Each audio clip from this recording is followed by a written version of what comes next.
Yesataga aduaku ekibibaso tukaribona ibitayo tukanene amutsinzi amahoro Yesataga aduaku ekibibaso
Sana mushumba yaravuze ngo asuye kandi ariko twakira mushumba ishimwe narivuze naje ngo tugiye kuyegereza ngaho I say that we are welcome our Reverend. Hallelujah. When the pastor is happy, he just became happy. We don't, but we have the energy of the Holy Spirit is inside in us. And God can do everything. Hallelujah. We're going to welcome our Reverend. Those who are with me at the mountain, you're going to just shout hallelujah. God did well and we went with our keyboard. He has a revival. We don't know where we are. So, it's going to play keyboard.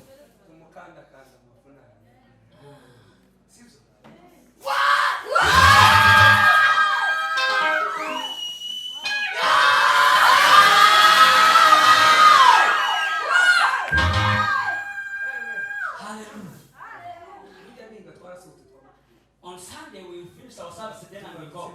So we came back today. Today we have not yet even reached our home. Other members, they just cooked, prepared something for us. Others, they don't eat. The God of inside of them, they can just help them to dance. And we want to welcome all those who are with us. They have been just following what we are doing there. You just come. We are going to welcome our Reverend so that can come in and to pray for us. We saw our sister there and we make us happy.